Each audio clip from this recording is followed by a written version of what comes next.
cloudy, wishing me heart it was Sunday.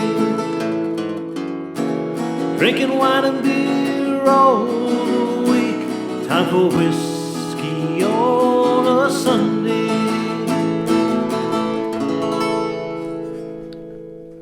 Well, hello everyone, and happy Easter! You are all very welcome to join me for this latest installment of my online series, Whiskey on a Sunday with me, Some for All. Now, I know traditionally the episodes first air live on Instagram Sunday evenings at 8 p.m. Eastern Standard Time. However, given that this weekend is a holiday weekend here, at least in Ontario, Canada, this week's episode has been pre-recorded. Today I will be talking about, and of course tasting, an Irish whiskey blend that I personally feel flies a little under the radar. At least I find that's the case here in Canada. This whiskey also has some, let's call them unique attributes, and what I think is a very interesting backstory. Of course, folks, I'm talking about Kilbeggan Blended Irish Whiskey. Before we begin though, as always, I do now have to ask anyone who is watching who is also not yet of legal age to purchase and consume alcohol where they live to now say goodbye. For everyone else, let's go. Okay, so I'm going to start by sharing a little history on Kilbeggan and explaining how Germany, the Kilbeggan community itself, and a Hall of Fame distiller all tie into Kilbeggan's backstory. All right, so let's chat about the oldest distillery in Ireland. And no. For those of you that may have jumped the gun, I do not mean Bushmills up in the north of Ireland. You see, despite Bushmills promoting the fact that they were the first distillery in Ireland to receive a royal license to distill way back in 1608, there's actually no written record or any other proof so far of any distillation actually taking place at Bushmills. At least not until 1784, a full 27 years after Kilbeggan started distilling, and we have written proof of that. So that would make it, Kilbeggan, the oldest standing Irish whiskey distillery that we have. Good trivia for you folks. So Kilbeggan Distillery was built by Matthew McManus back in 1757, as I just said, right, said before, 1757. And was named Kilbeggan after the town where it was built, with the town Kilbeggan itself thought to have been named after St. Bacon, one of the 12 Irish apostles. And if you don't know who they are, that's a whole separate thing. Google it. It's very interesting reading if you're into Irish history and Irish backgrounds. So the physical site where the distillery was built, that made perfect sense to put it where they did because the water from the River Bosna was readily available. Grains from close by local farms were very available, as were also lots of turf. When I say turf, think of Scotland's peat, those peat bogs. And what they would do is they would cut out the turf or peat, and they would cut them into logs, and they would use that as fuel to power the stills. So all those things were readily available, which made sense to build the distillery where they did. Now the McManuses, they built the distillery and they did okay, but in the early 19th century, the distillery changed ownership twice.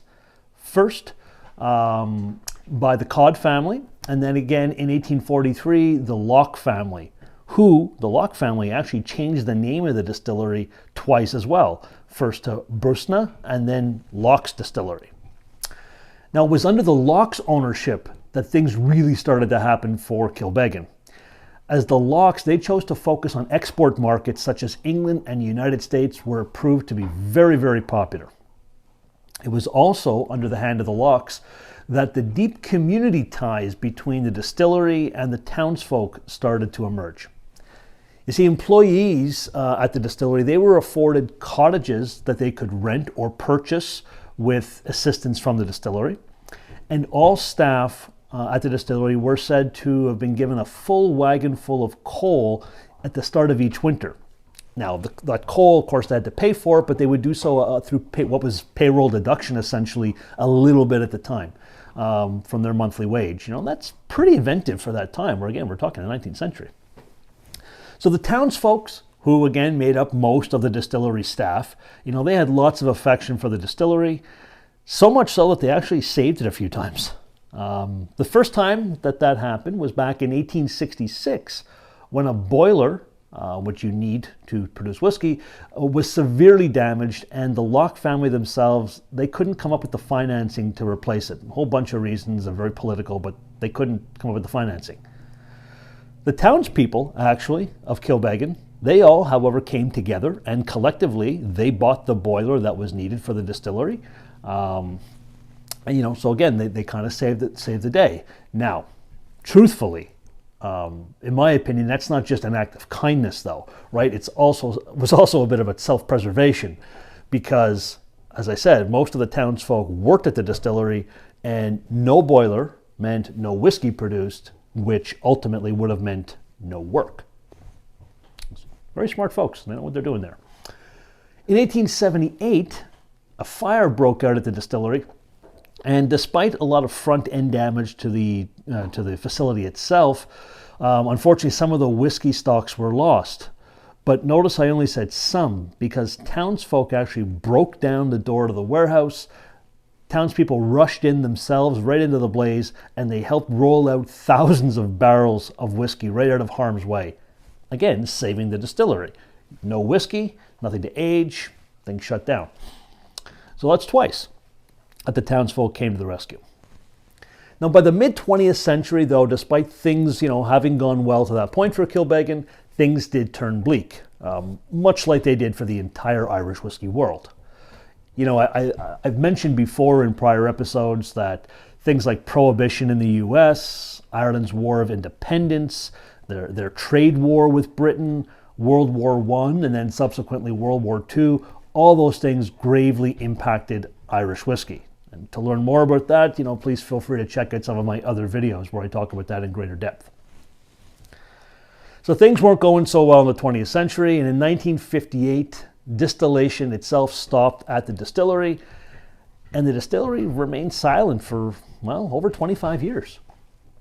Now, it was during this time that the site saw its whiskey stocks that they had when they closed, because you have to age whiskey. Those stocks were sold, and the distillery itself was even used as a pig farm at one point. All that was going on until, again, the townspeople came to its rescue. In 1982, a preservation association was formed in the town of Kilbeggan, and it was this association that restored the distillery and turned it into a whiskey distillery museum. That was great. And then along came John Teely and Cooley in 1987, who not only acquired the assets and brand names associated with the distillery, so the Kilbeggan name, the things that were brewed under Locke's distillery, but he also acquired the museum itself, and then in turn, he started plans to turn it back into an actual working distillery again. And this goal was completed in 2007, which just nicely happened to coincide with the 250th anniversary of the founding of Kilbeggan. Now, with John Teely and Cooley coming into the fray, that also meant that Whiskey Hall of Famer Noel Sweeney, and I've talked about Mr. Sweeney several times and his influence on some of the whiskeys that I've tasted on Whiskey on a Sunday. That meant that Mr. Sweeney had his mitts all over Kilbeggan because, see, he was the master distiller at the time at Cooley. Another key aspect that allowed all of this to happen was that the license to distill at Kilbeggan, it never actually expired, and that's due largely to the community itself. You see, they kept paying for that license. They kept it going. Again, highlighting that deep tie between the people and the distillery. Teeling resurrected some of the brands formerly made at the distillery and targeted the Kilbeggan brand for the German market initially. All right, so I talked before at the beginning about certain things and how they tie in. So this is how Germany comes in. So Kilbeggan, when it was produced, was then targeted at the German market, and it was so widely received and proved so popular that then other export markets were quickly added. Thankfully, markets like North America. Awards soon started pouring in across the world, and in 2012, Beam Suntory said, all right, we want a piece of that, and that group bought Kilbeggan, and they still own it today. So there you go. I mean, there's a lot going on with Kilbeggan's history. But I know what you're thinking. What about the whiskey itself? Right. It is indeed time to talk about the whiskey and, of course, to taste. So this Kilbeggan is indeed an Irish blend containing both grain and malt whiskey. And, the recipe itself is pretty secretive, but it's rumored that there's a little bit of rye in here as well. So that's very interesting if true. This is a double distilled whiskey. Right. Double distilled. Right? Again, so I have said before that Irish law does not say that you have to triple distill your whiskey in Ireland. Although, truthfully, many, many distilleries do, but you can double distill your whiskey, and the folks at Kilbeggan do exactly that. The whiskey is said to be aged for 4 years in ex-bourbon casks as well. So again, younger type of whiskey. 40% alcohol by volume, and they're still using water from the River Bosna today when they're crafting this whiskey. And they're also using old Irish techniques in the whiskey making process. So that's kind of cool. All right, so let's give it a smell. We're going to get our nose ready, right? We acclimatize our nose. We greet it 3 times. Hello there. Nice to meet you. All right. We hope you smell delicious. All right, so the olfactory bulb is all set now. It's acclimatized, and we can go in and we can get a true sense of what's in the glass. Give it a little swirl and a big deep sniff.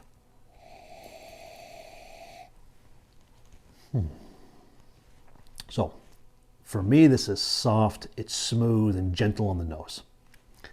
Almond and hazelnut jump right out for me, followed by some sherry notes. And I'm getting like raisin and dried fig in there. Next, I get some fruit, like pear, green apple, lemon lime, a little lime zest, and a little orange citrus as well.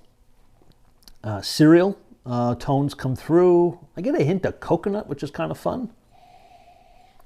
Then some sweeter notes. Right, for me, I'm getting honey, I'm getting caramel, toffee, brown sugar, vanilla, and then some oaky wood aromas. I find it very pleasing on the nose. Okay, now the palate. Give it a little swirl, and we're going to take a good sip here. We're going to coat our mouth. I'm going to swish it around, get those 5 flavor receptors all firing. Zlancha?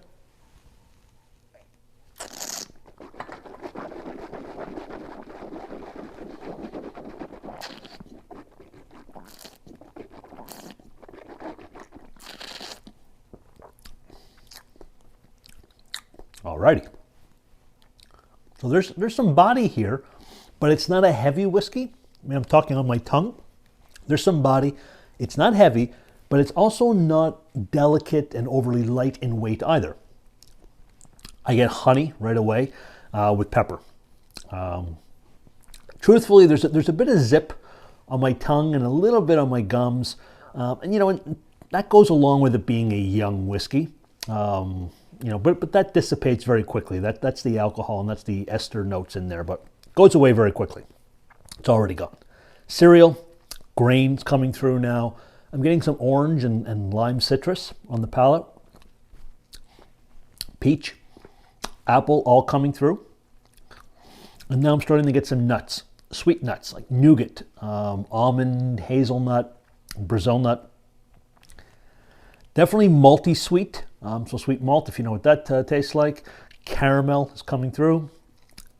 And I'm getting vanilla, and then just on the back end, some of those woody oak notes. The finish, it's fairly short. Honey, green apple, nuts, caramel, and woody oak, all in the finish. And I find that they all play very nicely with each other on the palate. So, let's be honest, right? This is not a premium whiskey here, Irish or otherwise. It's also, though, truthfully, not intended to try and compete with premium 10, 12, 14, 21-year-old aged whiskeys either. Many folks would use this as a base for cocktails. Ginger ale, highball. I mean, ginger ale and Irish whiskey tend to go pretty well together. However, personally, I do enjoy this neat as well. You know, I find it very palatable on its own, especially when I compare it to other quote-unquote entry-level blends that are out there on the market, Irish and otherwise. I also find it usually surprises people in a good way whenever I tend to showcase it at tasting events. And, you know, if I'm being completely honest, this is a staple in our home bar here. So, like what you heard so far? Curious about how you can find it? Well, great news, as it really is widely available these days. Here in Ontario, the LCBO does indeed have it, stock number 334045, listed for a very reasonable, in my opinion, price of $36.95 for a 750 milliliter bottle. In Quebec, stock number 122-99804, listed for an even more reasonable $35 per 750 milliliter bottle. And for my family and friends in America, I am seeing this online for between $20 and $25 USD. An absolute bargain at that price. If you see it at that price, buy 2, buy 3 if you can. Alrighty, whew, that was a lot of info on Kilbeggan. So folks, that is indeed a wrap for this installment of Whiskey on a Holiday Sunday with me, Slán for All. I do sincerely appreciate you spending time with me today, and I do hope you enjoyed my look and taste of Kilbeggan blended Irish whiskey. Keep following Slán for All, please, across all my social media platforms. I'm talking about Facebook, Instagram, and Twitter, as there's some changes afoot coming with how we're going to approach a few things. So you know, be sure to check that out and stay tuned. And until next time, folks, please be safe out there, stay well, and Slán from Slán for All.